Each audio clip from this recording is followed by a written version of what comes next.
Libertad de prensa no es solo poder hablar de lo que uno quiere hablar. Es poder hacerlo sin represalias ni hostigamientos.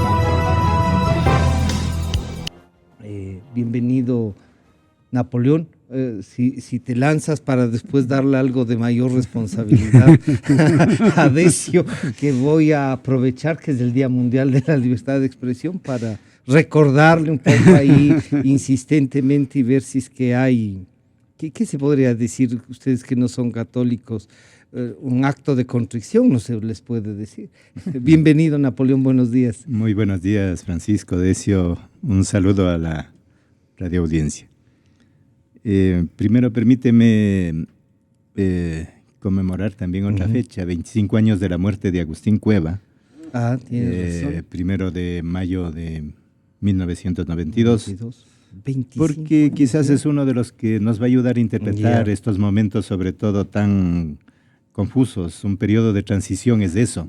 Un periodo de transición hay que ver que algo está desapareciendo y algo está emergiendo. La lucha política en una sociedad moderna como la nuestra se presenta como una disputa de hegemonía, como una disputa que va de un lado por el reordenamiento de la fuerza, del aparato de represión, y por otro lado también lo que es la escena política, el consenso. Y esos acuerdos se presentan como equilibrios inestables, como momentos de equilibrios. Agustín Cueva, le he mencionado porque quiero retomar un tema central, dice que en el Ecuador el poder se ha organizado, ha funcionado arriba siempre en referencia a dos polos. Los pone como una especie geográfica, la costa y la sierra, pero en realidad son dos formas de hacer la política y la economía. De concebir las dos cosas, la política y la economía. Efectivamente. Y por lo general la costa, lo económico. ¿Sí? La costa, una forma de la economía y la política que es sobre todo esta visión más comercial, más pragmática, y la sierra una visión un poco más tecnocrática, una visión, diríamos, vinculada también a ciertos sectores productivos. Esos sectores, esos dos polos, tradicionalmente han venido siendo representados por partidos, que es lo nuevo, y creo que aquí vamos al tema, que esa relación entre los dos polos se ha interiorizado en Alianza País, y hoy día se presentan como fracciones dentro de Alianza País. Es decir, o sea, se constituyó en uno solo, pero tiene fracciones que pueden enfrentar esta teoría. Y que pueden representar esos dos grandes polos. No hay solo esas fuerzas arriba, hay otras, pero diríamos como tendencia general. Entonces, para entender qué es lo que está pasando en este reordenamiento del gabinete de representación, habría que ver cómo se están jugando estos alineamientos de fuerza, acuerdos, contradicciones, pugnas de las fracciones dentro de Alianza País, de fracciones de representación, y en segundo lugar también ver cómo se está negociando hacia afuera. Porque el equilibrio, esta hegemonía, este punto de equilibrio no es solo qué pasa dentro de Alianza País, sino cómo se ha negociado, no solo se negocia ahora. Hay acuerdos que ya se establecieron anteriormente, el proceso electoral es un momento de esos acuerdos. A partir de esto, ¿qué es lo que podemos ver como tendencia? Que hay una especie de ciclo. Cuando comenzó el gobierno de Rafael Correa, ya hace 10 años, la fracción que era predominante era lo que podríamos llamar la fracción de la sierra, estos sectores vinculados, recordemos las figuras de ese tiempo, Alberto Acosta, Van der Balconi, etcétera, etcétera, eran los que predominaban en el gabinete. Mientras tanto había una posición más secundaria, más desde atrás, de figuras que se irían principalizando. Particularmente me refiero a la figura, por ejemplo, de Glass o de los Alvarado o de los Mera. Patiño. O de los Patiño. Figuras que inicialmente, si recordamos, porque hay que ver la historia, eran figuras más bien que no ocupaban el centro de la escena. El primer periodo era un periodo garantista del discurso democrático, del discurso de los cambios. Cuando viene el segundo periodo, recordemos, Rafael Correa toma una decisión, porque había una disputa de quién era el vicepresidente en ese momento, y se hablaba mucho de una serie de figuras, precisamente de la Sierra, Van der Balconi, María Fernández Espinosa, etcétera, de posibles vicepresidenciables, pero se toma una decisión y se coloca a Glass, es decir, un binomio doblemente regional, costa a costa, y eso revela un tipo de representación y de consolidación del poder dentro de Alianza País. ¿Qué pasa ahora?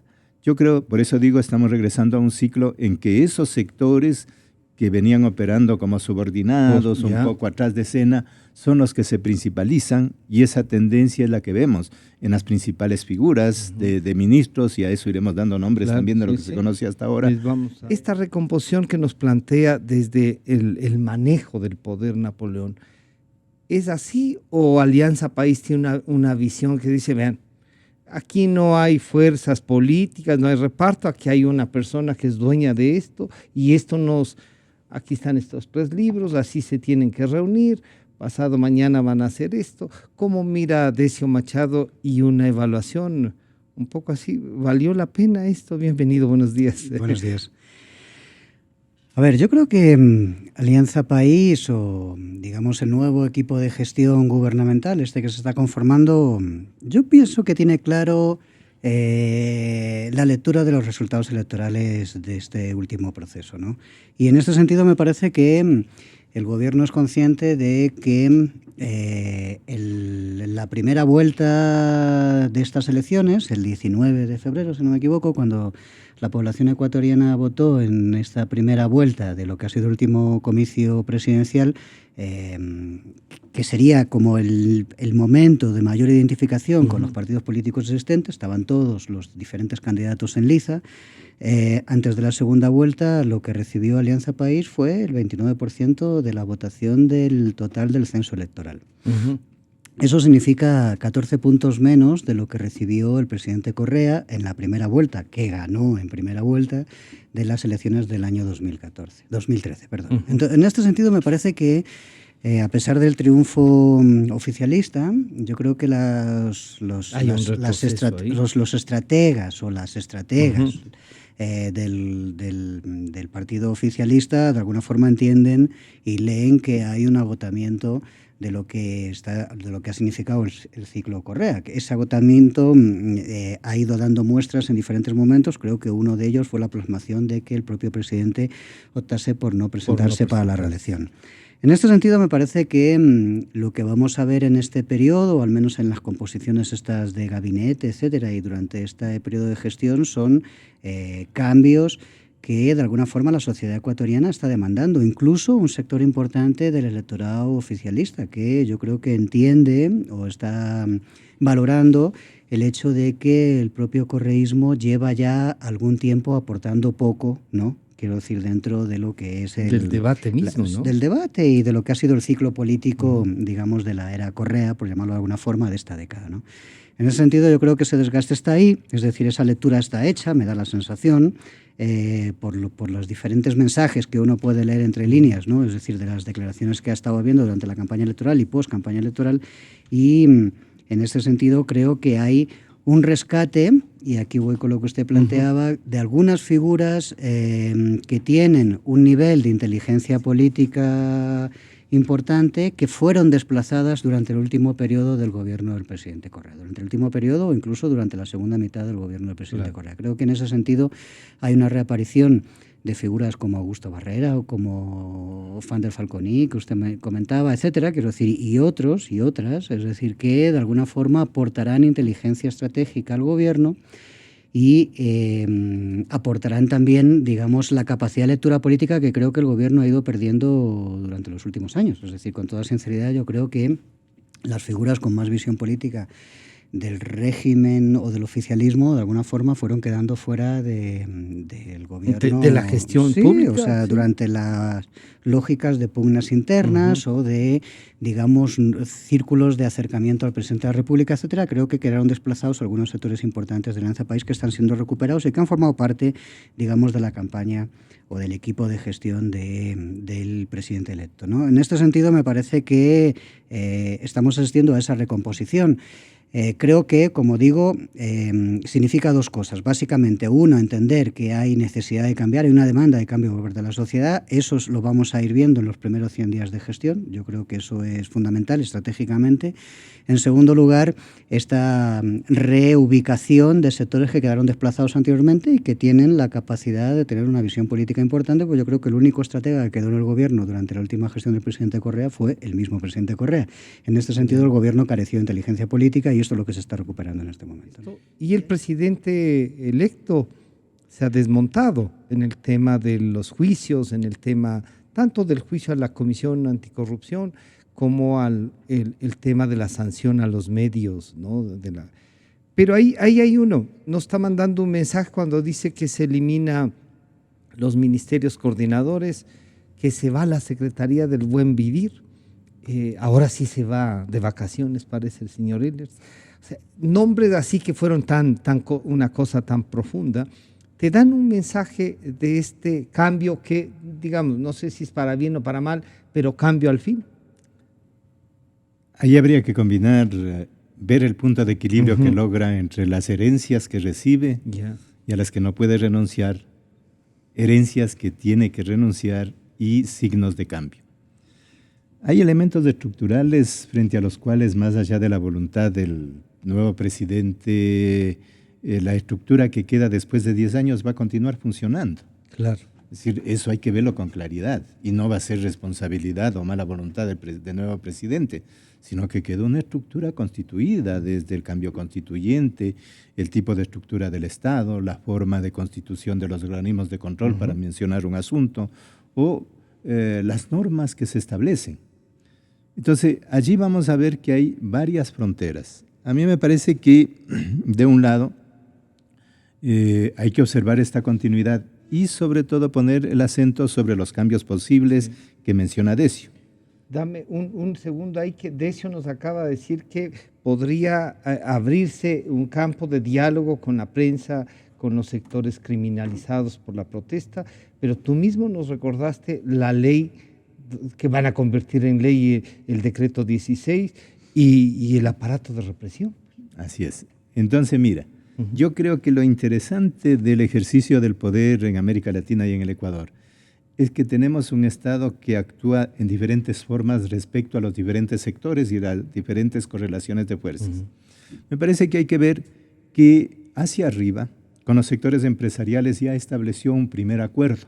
¿Cuál es el eje de ese acuerdo? La alianza público-privada.